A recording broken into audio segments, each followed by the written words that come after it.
ಕಾರವಾರ ಸದಾಶಿವಗಡದಲ್ಲಿ ತ್ಯಾಜ್ಯ ವಿಲೇವಾರಿ ಘಟಕ ಸ್ಥಾಪನೆಗೆ ಒತ್ತಾಯಿಸಿ ಜುಲೈ 2ರಂದು ಘೋಷಿಸಿರುವ ಸದಾಶಿವಗಡ ಬಂದ್ ವಿರುದ್ಧ ಅನಧಿಕೃತ ಅಪಾರ್ಟ್ಮೆಂಟ್ ನಿರ್ಮಾಣಗಾರರ ಲಾಬಿಯೇ ಸಂಚು ರೂಪಿಸಿದ್ರಿಂದ ಬಂದ್ ಕೈಬಿಡಲಾಗಿದೆ ಎಂದು ಕರ್ನಾಟಕ ರಕ್ಷಣಾ ವೇದಿಕೆ ಜಿಲ್ಲಾಧ್ಯಕ್ಷ ಅಕ್ಷಯ್ ಎಸ್ಬಿ ಹೇಳಿದರು.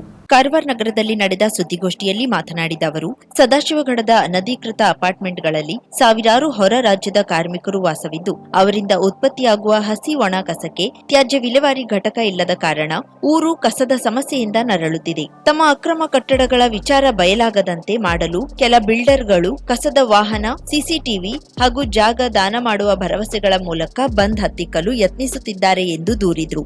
ಗ್ರಾಮ ಪಂಚಾಯಿತಿ ಕಳೆದ 1.5 ವರ್ಷಗಳಿಂದ ತ್ಯಾಜ್ಯ ವಿಲೇವಾರಿ ಘಟಕಕ್ಕೆ ಜಾಗ ಮಂಜೂರು ಮಾಡುವಂತೆ ಜಿಲ್ಲಾಡಳಿತಕ್ಕೆ ಮನವಿ ಸಲ್ಲಿಸಿದ್ರೂ ಯಾವುದೇ ಕ್ರಮವಾಗಿಲ್ಲ.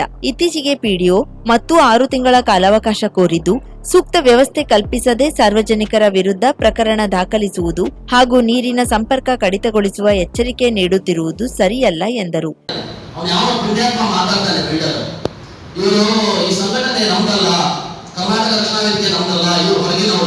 ಹೊರಗಿನವರು ಬಂದು ಇಲ್ಲಿ ನಮಗೆ ಬುದ್ಧಿವಾದ ಹೇಳೋದು ಬೇಡ, ನಮ್ದೇ ಆದ ಒಂದು ಸಂಘಟನೆ ಇದೆ, ನಾವು ಮಾಡ್ಕೋತೇವೆ ಅಂತ ಹೇಳ್ಬೋದು. ಅವರಿಗೆ ಹೇಳಲಿಕ್ಕೆ ಒಂದು ಇಷ್ಟಪಡ್ತೇನೆ ಒಂದು ಮಾತನ್ನ, ಕರ್ನಾಟಕ ರಕ್ಷಣಾ ವೇದಿಕೆ ಯಾರಪ್ಪ ಸೊತ್ತಲ್ಲ, ಪ್ರತಿಯೊಬ್ಬ ಕನ್ನಡಿಗನ ಸೊತ್ತು.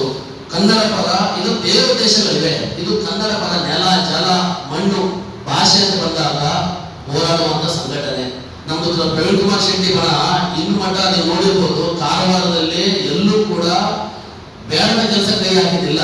ಜನರು ನ್ಯಾಯ ಪರವಾಗಿ ಜನರಿಗೆ ಅನ್ಯಾಯ ಆದಾಗ ಎದ್ದು ನಿಂತು ಹೋರಾಟ ಮಾಡಿದ್ದಿದೆ. ಇವತ್ತು ನೋಡಿ ಆ ಬಿಲ್ಡರ್ಸ್ಗಳು, ಒಬ್ಬ ಬಿಲ್ಡರ್ ಹೇಳ್ತಾನೆ 2 ಗಾಡಿ ಕೊಡ್ತಾನೆ ಅಂತ ಹೇಳ್ಕೊಂಡು ಪಿಡಿಒವರಿಗೆ, ಕಸದ 2 ಗಾಡಿ ಕೊಡ್ತೀನಿ ಅಂತ ಹೇಳ್ಕೊಂಡು. ಮತ್ತೊಬ್ಬ ಬಿಲ್ಡರ್ ಹೇಳ್ತಾನೆ ಊರ ಬಗ್ಗೆ ಎಲ್ಲ ಸಿಸಿಟಿವಿ ಕ್ಯಾಮೆರಾ ಡೊನೇಟ್ ಮಾಡ್ತೀನಿ ಅಂತ ಹೇಳ್ಕೊಂಡು. ಇನ್ನೊಬ್ಬ ಎಕರೆಗಟ್ಟಲೆ ಜಾಗ ಕೊಡ್ತಾರಂತೆ. ಈಗಿನ ಕಾಲದಲ್ಲಿ 1 ಇಂಚು ಜಾಗ ಬಿಡಕ್ಕೂ ಜನ ಹಿಂಸೆ ಇದ್ದಾರೆ. ಅಂತ ಸಮಯದಲ್ಲಿ ಎಕರೆಗಟ್ಟಲೆ ಜಾಗ ಕೊಡ್ತೀನಿ ಅಂದ್ರೆ ಏನಂತ ಹೇಳಿ, ಇವರು ನಿಜವಾದ ಬಣ್ಣ ಬಯಲಾಗ್ತದೆ ಅಂತ ಹೇಳ್ಕೊಂಡು. ಆ ಬಣ್ಣ ಬಯಲಾಗಬಾರ್ದಂದ್ರೆ ಇವ್ರು ಏನ್ ಮಾಡ್ತಾರೆ, ಸರ್ಕಾರಕ್ಕೆ ಗುಸ್ಕೊಟ್ಟ ಲೆಕ್ಕದಲ್ಲಿ ಎಕರೆಗಟ್ಟಲೆ ಜಾಗ ಕೊಡ್ತಾರೆ, ಸಿಸಿಟಿವಿಗಳನ್ನು ಅಳವಡಿಸಿಕೊಡ್ತಾರೆ. ಸರ್ಕಾರಕ್ಕೆ ಇದಿಲ್ವಾ, ನಾವು ಟ್ಯಾಕ್ಸ್ ಕಟ್ಟಲ್ವಾ ಸರ್ಕಾರಕ್ಕೆ? ಟ್ಯಾಕ್ಸ್ ದುಡ್ಡು ಎಲ್ಲ ಹೋಗ್ತದೆ ಸರ್ಕಾರದಿಂದ, ಸಿಸಿಟಿವಿ ಅಳವಡಿಕೆ ಮಾಡಕ್ಕಾಗಲ್ವಾ? ಅಥವಾ ಏನಾದ್ರೆ ಕೇಸ್ ದಾಖಲೆ ಮಾಡಬೇಕು, ಅವ್ರ ಮನೆ ಕಟ್ ಮಾಡಬೇಕು ಅಂತ ಪಿಡಿಒ ಒಂದು ಅನೌನ್ಸ್ಮೆಂಟ್ ಮಾಡಿದ್ದಾರೆ. ಈಗ ಕೇಸ್ ರಿಜಿಸ್ಟರ್ ಮಾಡುವಂತ ಒಂದು ಇದಿದೆ ಅಂತ ರೂಲ್ಸ್. ಈಗ 6 ತಿಂಗಳಿಂದ ಅವ್ರು ಕಸ ಎಲ್ಲ ಆಗ್ತಾ ಇದ್ದಾರೆ. ಹಾಗಂತ ಹೇಳ್ಕೊಂಡು ಎಲ್ಲಾ ನಾಗರಿಕರ ಮೇಲೆ ಕೇಸ್ ಹಾಕ್ಲಿಕ್ಕೆ ಆಗ್ತದ? ವ್ಯವಸ್ಥೆ ಮಾಡಿಕೊಡದಂತಹ ಇಲಾಖೆ ಮೇಲೆ ಅಥವಾ ಪಂಚಾಯತಿಯವರ ಮೇಲೆ ಕೇಸ್ ಹಾಕ್ಲಿಕ್ಕೆ ಆಗ್ತದ? ಪಾಪ ಅಮಾಯಕ ಜನರು ಎಲ್ಲಿ ಹೋಗಿ ತಮ್ಮ ಕಸವನ್ನು ಗೊತ್ತಾಗ್ಬೇಕು ಹೇಳಿ? ಜನರನ್ನು ಈ ಬಿಲ್ಡರ್ಸ್ಗಳು ತಮ್ಮ ಸ್ವಂತ ಲಾಭಕ್ಕೋಸ್ಕರ ಬಳಸ್ಕೊಳ್ತಾ ಇದ್ದಾರೆ. ಅದರಲ್ಲಂತೂ ಈಗ ವಿದ್ಯಾರ್ಥಿ ನಿಜವಾಗ್ಲೂ ನಾಚಿಕೆ ಆಗ್ಬೇಕು ಇವರಿಗೆಲ್ಲ. ನಾವು ಕೈ ಹಾಕಿರೋದು ಒಳ್ಳೆ ಕೆಲಸಕ್ಕೆ. 4ನೇ ತರಗತಿಯ ವಿದ್ಯಾರ್ಥಿ ಸೋಷಿಯಲ್ ಮೀಡಿಯಾದಲ್ಲಿ ತನ್ನ ಅಳಲನ್ನು ತೋರ್ಕೊಳ್ತಾರೆ, ಈ ಕಸದ ಸಂಬಂಧ ಇಷ್ಟೆಲ್ಲ ತೊಂದರೆ ಆಗ್ತಾ ಇದೆ, ದಯವಿಟ್ಟು ಇದು ಮಾಡ್ಬಿಡಿ ಅಂತ ಹೇಳ್ಕೊಂಡು. ಪಾಪ ಇವರು ನಮ್ಮ ಯಾರೇ RSS ಸದಸ್ಯರು ಅಲ್ಲಿ ಕ್ಲೀನಿಂಗ್ ಮಾಡ್ತಾರೆ, ಸ್ವಚ್ಛತೆ ಕಾರ್ಯಕ್ರಮ ಇಟ್ಕೋತಾರೆ, ಕೈ ಮುಗಿದು ಕೇಳ್ಕೋತಾರೆ, ದಯವಿಟ್ಟು ಇಲ್ಲ ಕಸ ಹಾಕ್ಬಿಡಿ ಅಂತ ಹೇಳ್ಕೊಂಡು. ಇಂತಹ ಪರಿಸ್ಥಿತಿ ಉದ್ವಿಗ್ನವಾಗಿದೆ ಅಲ್ಲಿ. ಆದ್ರೂ ಕೂಡ ಈ ಬಿಲ್ಡರ್ಸ್ ಗಳಿಗೆ ತಮ್ಮದೇ ಆದ ಒಂದು ನೋಡಿ, ಆ ಮೀಟಿಂಗ್ ಅಲ್ಲಿ ನೋಡಿ, ನೀವು ಆ ವಿಡಿಯೋ ವೈರಲ್ ಮಾಡಿದಾರಲ್ಲ, ಆ ವಿಡಿಯೋದಲ್ಲಿ ನೋಡಿ ನಗಾಡಿಕೊಂಡು ಹೀಯಾಳಿಸ್ಕೊಂಡು ಪ್ರತಿಯೊಂದು ಅಂಗಡಿಗಳಿಗೆಲ್ಲ ಹೋಗಿ ಬಂದ್ ಮಾಡಬೇಡಿ, ಯಾವುದು ಬಂದ್ ಮಾಡೋದು ಅವಶ್ಯಕತೆ ಇಲ್ಲ ಅಂತ ಹೇಳ್ತಾರೆ. ನಾವು ವಿರೋಧ ವ್ಯಕ್ತಪಡಿಸಿ ಅಂತಿದ್ದಾರೆ. ಯಾರು ದಂಧೆಗೆ, ಯಾರು ಬಿಸ್ನೆಸ್ಗೆ, ಯಾರು ಲಾಸ್ ಆಗ್ತದೆ ಅಥವಾ ನಿಮ್ಗೆ ಏನೋ ವ್ಯಾಪಾರ ಆಗಲ್ಲ, ನೀವು ವ್ಯಾಪಾರ ಮಾಡಬಾರ್ದು, ಅವ್ರಿಗೆ ಕಷ್ಟ ಆಗ್ತದೆ, ನಷ್ಟ ಆಗ್ತದೆ, 1 ದಿವಸ ಸಹಿಸಿಕೊಂಡು ನಮ್ಮ ವಿರೋಧವನ್ನು ವ್ಯಕ್ತಪಡಿಸಿದ್ರೆ ಏನಾಗ್ತದೆ ಅವ್ರದ್ದು? ಸೊ ಬಹಳಷ್ಟು ಸತಿ ಮನವಿ ಮಾಡ್ಕೊಂಡಿದ್ದೇವೆ. ಆದ್ರೆ ಇದೊಂದು ಯಾರಿಗೂ ಜನಸಾಮಾನ್ಯರು ಎಲ್ಲರೂ ನಮ್ಗೆ ಸಪೋರ್ಟ್ ಇದ್ರು. ಬಿಟ್ರೆ ನಮ್ಮ ಅಂಗಡಿಯವರು ಕೂಡ ನಮ್ಗೆ ಆಶ್ವಾಸನೆ ಕೊಟ್ಟಿದ್ರು, ನಾವೆಲ್ಲ ಬಂದ್ ಮಾಡ್ತೇವೆ ಅಂತ ಹೇಳ್ಕೊಂಡು ಒಂದಿನ ಮೊದಲೇ ಹೇಳಿದ್ರು ಅವರು. ಅದನ್ನ ನಾವು ಪ್ರೆಸ್ ಮೀಟ್ ಮಾಡಿದ ಕೆಲವೇ ಕ್ಷಣದಲ್ಲಿ ಅವರೆಲ್ಲ ಹೋಗಿ ಅವರಿಗೆಲ್ಲ ಧಮಕಿ ಹಾಕಿ ಬೆದರಿಸಿ ಅವರಿಗೆಲ್ಲ ಏನ್ ಮಾಡಿದ್ರೆ, ನೀವು ಬಂದ್ ಮಾಡೋ ಅವಶ್ಯಕತೆ ನಾವಿದ್ದೇವೆ, ನಾವು ನೋಡ್ಬೋದು. ಇದು ಯಾರಲ್ಲ ಇವರು ಬರೀ ಬಿಲ್ಡರ್ಸ್ಗಳು ಮಾತ್ರ. ಅಪಾರ್ಟ್ಮೆಂಟ್ ತಮ್ಮ ಸ್ವಂತ ಸ್ವಚ್ಛ ಅಂದ್ರೆ ಸ್ವಂತ ಲಾಭಕ್ಕೋಸ್ಕರ ಇವರೆಲ್ಲ ಬೀದಿ ಸ್ವಲ್ಪ ವಿರೋಧ ಮಾಡ್ತಿದ್ದಾರೆ. ನಾವೇ ಕೆಟ್ಟ ಕೆಲಸ ಮಾಡ್ತಿದ್ದೇವೆ, ಒಳ್ಳೆ ಕೆಲಸಕ್ಕೆ ಇವ್ರು ಈ ತರ ಮಾಡ್ತಿದ್ದಾರೆ ಅಂದ್ರೆ ಮುಂದೆ ನೀವು ವಿಚಾರ ಮಾಡ್ಬೇಕು. ಎಷ್ಟು ಇದು ಪಂಚಾಯತ್ ಅಭಿವೃದ್ಧಿ ಕಾಮಗಾರಿಗೆ ಈಗ ಸರ್ಕಾರದಿಂದ ಬಹಳಷ್ಟು ಫಂಡಿಂಗ್ ಬರ್ತದೆ. ಇವರು ಅವಧಿಯಲ್ಲಿ ಎಲ್ಲ ಕೆಲಸ ಮಾಡಿದ್ರೆ ಏನೇ ಮಾಡಿದ್ದಾರೆ ಎಲ್ಲ ಮಂಗಮಾಯ ಹೋಗಿದೆ. ಈಗ ಅವಧಿ ಮುಗಿದ ಬಂದು ಊರು ಉದ್ಧಾರ ಮಾಡ್ಕೊಂಡಿದ್ದಾರೆ. ಸೊ ದಯವಿಟ್ಟು ಇದ್ರ ಬಗ್ಗೆ ಮುಂದಿನ ದಿನಗಳಲ್ಲಿ 6 ತಿಂಗಳು ಅಂತ ಕೂಡ ನಮಗೆ ನಡೆದಿರುವಂತಹ ಸಭೆ ನಡಾವಳಿ ಅಂತ ಕೊಟ್ಟಿದ್ದಾರೆ. ಈ ನಡಾವಳಿ ಪ್ರಕಾರ 6 ಪಿಡಿಒರು ನಾವು ಜಾಗ ವಿಶ್ಲೇಷಣೆ ಮಾಡಿ ನಾವು ಇದ್ರ ಬಗ್ಗೆ ಒಂದು ಕ್ರಮ ಕೈಗೊಳ್ತೇವೆ ಅಂತ ಹೇಳಿದ್ದಾರೆ. ಎಲ್ಲೋ ಒಂದ್ ಕಡೆ ಜಾಗ ಇದು ಮಾಡಿ ಯಾರು ಎಕರೆ ಕೊಟ್ಟಿಲ್ಲ ಕೊಡ್ತಾರಂತೆ, ಯಾವ ಗುಂಟೆಗಟ್ಟಲೆ ಕೊಡ್ತಾರಂತೆ. ಅದು ಯಾರು ಕೊಡ್ತಾರೆ ನಮಗಂತೂ ಬಿಡೋದಕ್ಕೆ ಸಂಬಂಧ ಇಲ್ಲ. ಸರ್ಕಾರದ ವಿರುದ್ಧ ಪಂಚಾಯತಿ ವಿರುದ್ಧ ನಮ್ಮ ಹೋರಾಟ, ನಮಗೂ ಬಿಡೋದಕ್ಕೂ ಯಾವುದೂ ಸಂಬಂಧ ಇಲ್ಲ. ಅಕ್ರಮವಾಗಿ ಅಕ್ರಮ ಸಕ್ರಮ ಅಂದ್ಕೊಂಡು ಅವರೇನೋ ಮಾಡ್ಕೊಂಡು ಹೋಗ್ತಾ ಇದ್ದಾರೆ. ಅದನ್ನೆಲ್ಲ ಆದಷ್ಟು ಬೇಗ ತಡೆ ಹಿಡಿಬೇಕು. ಅದನ್ನು ಹೇಳ್ತೀನಿ, ಅಲ್ಲಿ ನಡೀತಿರುವಂತಹ ಅನೈತಿಕತೆ ಅಂದ್ರೆ ಪ್ರತಿಭಟನೆ ಹತ್ತಿಕ್ಕಲು ಮತ್ತು ಬಂದ್ ಕೈಬಿಡುವಂತೆ ಪಂಚಾಯತ್ ಅಭಿವೃದ್ಧಿ ಅಧಿಕಾರಿ ಪತ್ರ ನೀಡಿರುವುದಾಗಿ ತಿಳಿಸಿದ್ದ ಅವರು, ಸದಾಶಿವಗಡ ಬಂದ್ ಕರೆಯನ್ನ ಸ್ಥಳೀಯರ ಬೆಂಬಲದ ಮೇಲೆ ಬಿಡಲಾಗಿದೆ. ಸ್ಥಳೀಯ ಪಂಚಾಯಿತಿಗೆ ಮನವಿ ಸಲ್ಲಿಸಿದ್ದ ಬಳಿಕ ಮುಂದಿನ ತೀರ್ಮಾನ ತೆಗೆದುಕೊಳ್ಳಲಾಗುವುದು ಎಂದು ಸೂಚಿಸಿದ್ರು. ಸುದ್ದಿಗೋಷ್ಠಿಯಲ್ಲಿ ಕರವೇ ಮಹೇಶ್ ಬಾಂದೇಕರ್, ಕೃಷ್ಣ ಬಂಟ, ಸಂದೀಪ್ ಕಲ್ಗುಟ್ಕರ್, ಅಶೋಕ್ ರಾಣೆ, ಮಾರುತಿ ರಾಯ್ಕರ್, ಹಸನ್ ಶೇಖ್, ರೂಪೇಶ್ ನಾಯ್ಕ್ ಸೇರಿದಂತೆ ಹಲವರು ಉಪಸ್ಥಿತರಿದ್ದರು. ಬಹಳಷ್ಟು ದೂರ ಬಂದ ತಕ್ಷಣ ಮನವಿ ಮುಖಾಂತರ ಹೋರಾಟ ಮಾಡುವ ಮುಖಾಂತರ ಎಲ್ಲ ಕೊಟ್ಟು ಸಾಕಾಗಿ ಒಂದು ಕಡೆ ಕೊಟ್ಟಿದ್ರು. ಇದು ಕೆಲವರಿಗೆ ಅಜೀರ್ಣವಾಗಿದೆ, ಕೆಲವರಿಗೆ ಸಹಿಸಲಿಕ್ಕೆ ಆಗ್ತಾ ಇಲ್ಲ. ಯಾಕಪ್ಪ ಅಂದ್ರೆ ಅವರು ಸಾರ್ವಜನಿಕರಲ್ಲ, ವ್ಯವಹಾರ ಮಾಡೋರು, ವ್ಯಾಪಾರ ಮಾಡೋರು, ಅಂಗಡಿ ಮಾಲೀಕರು ಅಥವಾ ಅಂಗಡಿ ವ್ಯವಹಾರ ಮಾಡೋರಲ್ಲ. ಇವರು ವಿರೋಧ ಮಾಡಿದವರು ನಮಗೆ ಅಪಾರ್ಟ್ಮೆಂಟ್ ಕಟ್ಟೋರು, ಬಿಲ್ಡರ್ಸ್ ಅಂತಾರಲ್ಲ ಅವರು. ಅವರಿಗೆ ತೊಂದರೆ ಅಂದ್ರೆ ಈಗ ಅವ್ರು ಕಟ್ಟಿರುವಂತಹ ಅಪಾರ್ಟ್ಮೆಂಟ್ಗಳಲ್ಲಿ UP, ಬಿಹಾರ ಅಥವಾ ಹೊರ ರಾಜ್ಯದ ಕೆಲ ಕೂಲಿ ಕಾರ್ಮಿಕರು, ಇಲ್ಲಿ ನಮ್ಮ ನೇವಲ್ ಬೇಸಲ್ಲಿ ಕೆಲಸಕ್ಕೆ ಬಂದಿರುವಂತಹ ಕಂಪನಿಗಳ ಕೂಲಿ ಕಾರ್ಮಿಕರನ್ನ ಅವರ ಅಪಾರ್ಟ್ಮೆಂಟ್ ಅಲ್ಲಿ ಇಟ್ಟಿದ್ದಾರೆ. ಈಗ ಅವರು ಬಳಸ್ತಿರುವಂತಹ ಕಸ, ಅವರಿಂದ ಬರುವಂತ ಕಸ, ತ್ಯಾಜ್ಯ ಕಸ, ಯಾವುದು ಹಸಿ ಕಸನೋ ಒಣ ಕಸನೋ ಅವರೆಲ್ಲ ಹಾಕ್ತಾ ಇದ್ದಾರೆ. ಇಡೀ ಊರು ಹಾಳು ಮಾಡ್ತಾ ಇದ್ದಾರೆ, ಬೀದಿ ಬೀದಿಯಲ್ಲಿ ಹಾಕ್ತಾ ಇದ್ದಾರೆ. ಅವರಿಗೆ ಯಾರು ಜವಾಬ್ದಾರಿ? ಸೊ ಇವರು ಬಣ್ಣ ಬಯಲಾಗ್ತಾರೆ ಅಂತ ಹೇಳ್ಕೊಂಡು, ಬಹಿರಂಗವಾಗಿ ಗೊತ್ತಾಗ್ತದೆ ಅಂತ ಹೇಳ್ಕೊಂಡು ಅದನ್ನು ಮುಚ್ಚಾಕ್ಲಿಕ್ಕೋಸ್ಕರ ನಮ್ಮ ಹೋರಾಟವನ್ನು ಹತ್ತಿಕ್ಕುವಂತ ಸಲುವಾಗಿ ಇವರು ಒಂದು ಸಭೆ ಕೇಳಿದ್ದಾರೆ, ತಗೊಂಡಿದ್ದಾರೆ ನಿನ್ನೆ. ಈ ಸಭೆ ಏನಪ್ಪಾ ಅಂದ್ರೆ ಗ್ರಾಮ ಪಂಚಾಯತಿ PDO ಅವರನ್ನ ಕರೆಸಿ ಮಾತಾಡಿದ್ದಾರೆ. ಪಾಪ ನೋಡಿ, ಆ ಗ್ರಾಮ ಪಂಚಾಯತಿ ಇರುವಂತಹ PDO ಮಂಜುನಾಥ್ ಅವರು ತುಂಬಾ ಹರಸಾಹಸ ಪಟ್ಟು DC ಅವರಿಗೆ ಮನವಿ ಮಾಡಿಕೊಟ್ಟಿದ್ದಾರೆ. ನಮ್ಮ ನಗರಸಭೆ ಕಮಿಷನರ್ ಜಗದೀಶ್ ಅವರಿಗೆ ಮನವಿ ಮಾಡಿಕೊಟ್ಟಿದ್ದಾರೆ, CO ಅವರಿಗೆ ಮನವಿ ಮಾಡಿಕೊಟ್ಟಿದ್ದಾರೆ. ನಮಗೊಂದು ಕಸ ತ್ಯಾಜ್ಯ ವಿಲೇವಾರಿ ಘಟಕವನ್ನು ಇಲ್ಲಿ ಸ್ಥಾಪನೆ ಮಾಡಿಕೊಡಿ ಅಂತ ಹೇಳ್ಕೊಂಡು. ಆದರೂ ಅವರಿಗೆ ಯಾವುದೇ ರೀತಿಯ ರೆಸ್ಪಾನ್ಸ್ ಸಿಗ್ತಾ ಇಲ್ಲ. ಜಾಗ ಗೋಕರ್ಣ ಮಹಾಬಲೇಶ್ವರ ಮಂದಿರದ ಪಶ್ಚಿಮ ದ್ವಾರದ ಮುಂಭಾಗದಿಂದ ಸಂಗಮ ನಾಲಾದವರೆಗಿನ ಮುಖ್ಯ ಕಡಲ ತೀರಕ್ಕೆ ಸಾಗುವ ಮಾರ್ಗದ ಚರಂಡಿ ಹೂಳೆತ್ತುವ ಕಾರ್ಯ ಬುಧವಾರದಿಂದ ಗ್ರಾಮ ಪಂಚಾಯತ್ ಪ್ರಾರಂಭಿಸಿದೆ.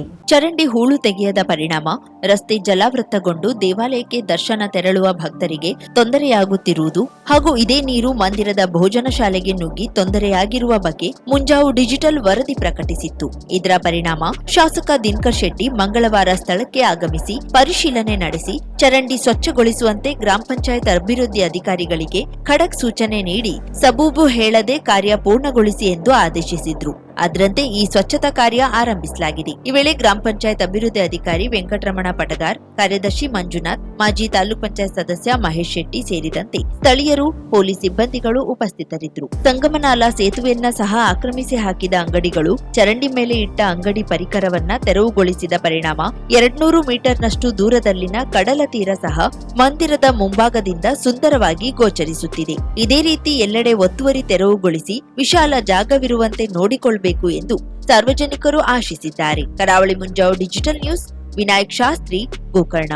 50,000ಕ್ಕೂ ಅಧಿಕ ಸಬ್ಸ್ಕ್ರೈಬರ್ಸ್, 1.68 ಕೋಟಿಗೂ ಮೀರಿದ ವ್ಯೂಸ್, ಸುದ್ದಿಯೊಂದು 10 ಲಕ್ಷಕ್ಕೂ ಹೆಚ್ಚು ವ್ಯೂಸ್ ಕಂಡ ಹೆಗ್ಗಳಿಕೆ, ವಸ್ತುನಿಷ್ಠ ಮತ್ತು ಖಾತ್ರಿಯಾದ ವರದಿಗಾರಿಕೆ, ಉತ್ತರ ಕನ್ನಡದ ಅತಿ ಹೆಚ್ಚು ಸಬ್ಸ್ಕ್ರೈಬರ್ ಹೊಂದಿರುವ ಯೂಟ್ಯೂಬ್ ಚಾನೆಲ್ ಕರಾವಳಿ ಮುಂಜಾವು ಡಿಜಿಟಲ್ ವೀಕ್ಷಕರಿಗೆ ಧನ್ಯವಾದ. ಇನ್ಮುಂದೆ ಸುದ್ದಿಯೆಲ್ಲ ಮತ್ತಷ್ಟು ಸೊಗಸು. ನಿಮ್ಮಲ್ಲಿಯ ಸಭೆ ಸಮಾರಂಭ, ಅಂಗಡಿ ವ್ಯಾಪಾರ ಮಳಿಗೆಯ ಸಹಕಾರಿ ಸಂಸ್ಥೆಯ ಶುಭಾರಂಭದ ಕಾರ್ಯಕ್ರಮಗಳ ವಿಸ್ತೃತ ವಿಡಿಯೋ ಸುದ್ದಿ ಸಂಪರ್ಕಿಸಿ ನಮ್ಮ ಕರಾವಳಿ ಮುಂಜಾವು ಡಿಜಿಟಲ್ ಪ್ರತಿನಿಧಿಗಳನ್ನ.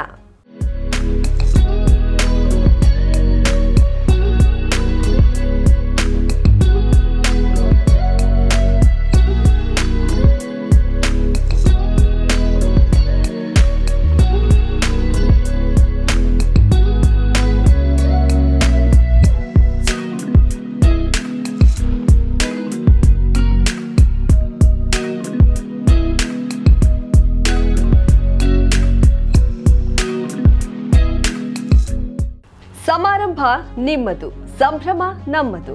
ನೋಡ್ತಾ ಇರಿ ಕರಾವಳಿ ಮುಂಜಾವು ಡಿಜಿಟಲ್.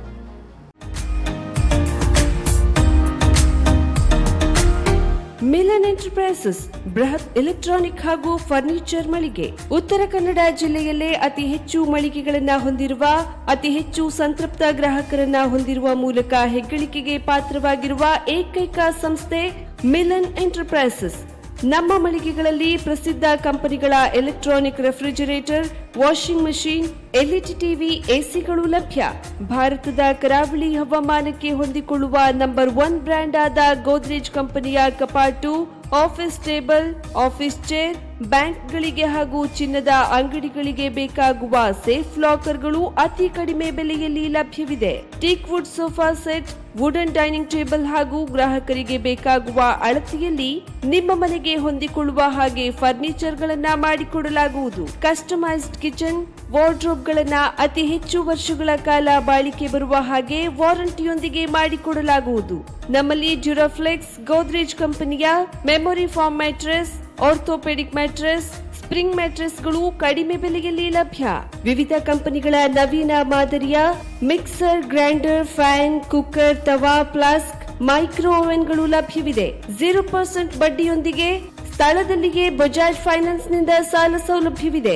ಮಿಲನ್ ಎಂಟರ್ಪ್ರೈಸಸ್ ನಲ್ಲಿ ಖರೀದಿ ಮಾಡುವ ಗ್ರಾಹಕರಿಗೆ ಡಿಸ್ಕೌಂಟ್ ಮತ್ತು ಗಿಫ್ಟ್ ಜೊತೆಗೆ ಪ್ರತಿ 2,000 ರೂಪಾಯಿಗಳ ಖರೀದಿಗೆ ಒಂದು ಬಂಪರ್ ಲಕ್ಕಿ ಡ್ರಾ ಕೂಪನ್ ನೀಡಲಾಗುವುದು. ಈ ಲಕ್ಕಿ ಡ್ರಾನಲ್ಲಿ 7 ಲಕ್ಷದವರೆಗೆ ಬಹುಮಾನ ಗೆಲ್ಲುವ ಅವಕಾಶ ನಿಮ್ಮದಾಗಿರುತ್ತದೆ. ಲಕ್ಕಿ ಡ್ರಾದಲ್ಲಿ 1 ಕಾರ್, 2 ಬೈಕ್ ಮತ್ತು ರೆಫ್ರಿಜರೇಟರ್, ವಾಷಿಂಗ್ ಮಷೀನ್ ಸೇರಿದಂತೆ 30 ಲಕ್ಕಿ ಗ್ರಾಹಕರಿಗೆ ಬಹುಮಾನ ಗೆಲ್ಲುವ ಅವಕಾಶ. ಗ್ರಾಹಕರ ಸಂತೃಪ್ತಿಗೆ ನಮ್ಮ ಮೊದಲ ಆದ್ಯತೆ ಎನ್ನುವುದು ಮಿಲನ್ ಎಂಟರ್ಪ್ರೈಸಸ್ ನ ವಾಕ್ಯ. ಉತ್ತರ ಕನ್ನಡ ಜಿಲ್ಲೆಯ ನಮ್ಮ ಶೋರೂಮ್ಗಳಾದ old Mahalakshmi super market, Mulla stop ಹತ್ತಿರ, ಕಾಜುಬಾಗ್, ಕಾರವಾರ, ಅಗ್ರಿಕಲ್ಚರ್ ಆಫೀಸ್ ಎದುರುಗಡೆ, ಮಾಸ್ತಿಕಟ್ಟೆ ರೋಡ್, ಹೊನ್ನಾವರ, ಸೀಮಾ ಕಾಂಪ್ಲೆಕ್ಸ್ ಹತ್ತಿರ, Moni Basti main road, Bhatkal, Indian bank ಎದುರು, CP Bazar road, Sirsi, JS building, JN road, Dandeli, KS building, Motikeri road, Haliyal. ಇಲ್ಲಿಗೆ ತಪ್ಪದೇ ಭೇಟಿ ನೀಡಿ ಸಂತೃಪ್ತರಾಗಿ.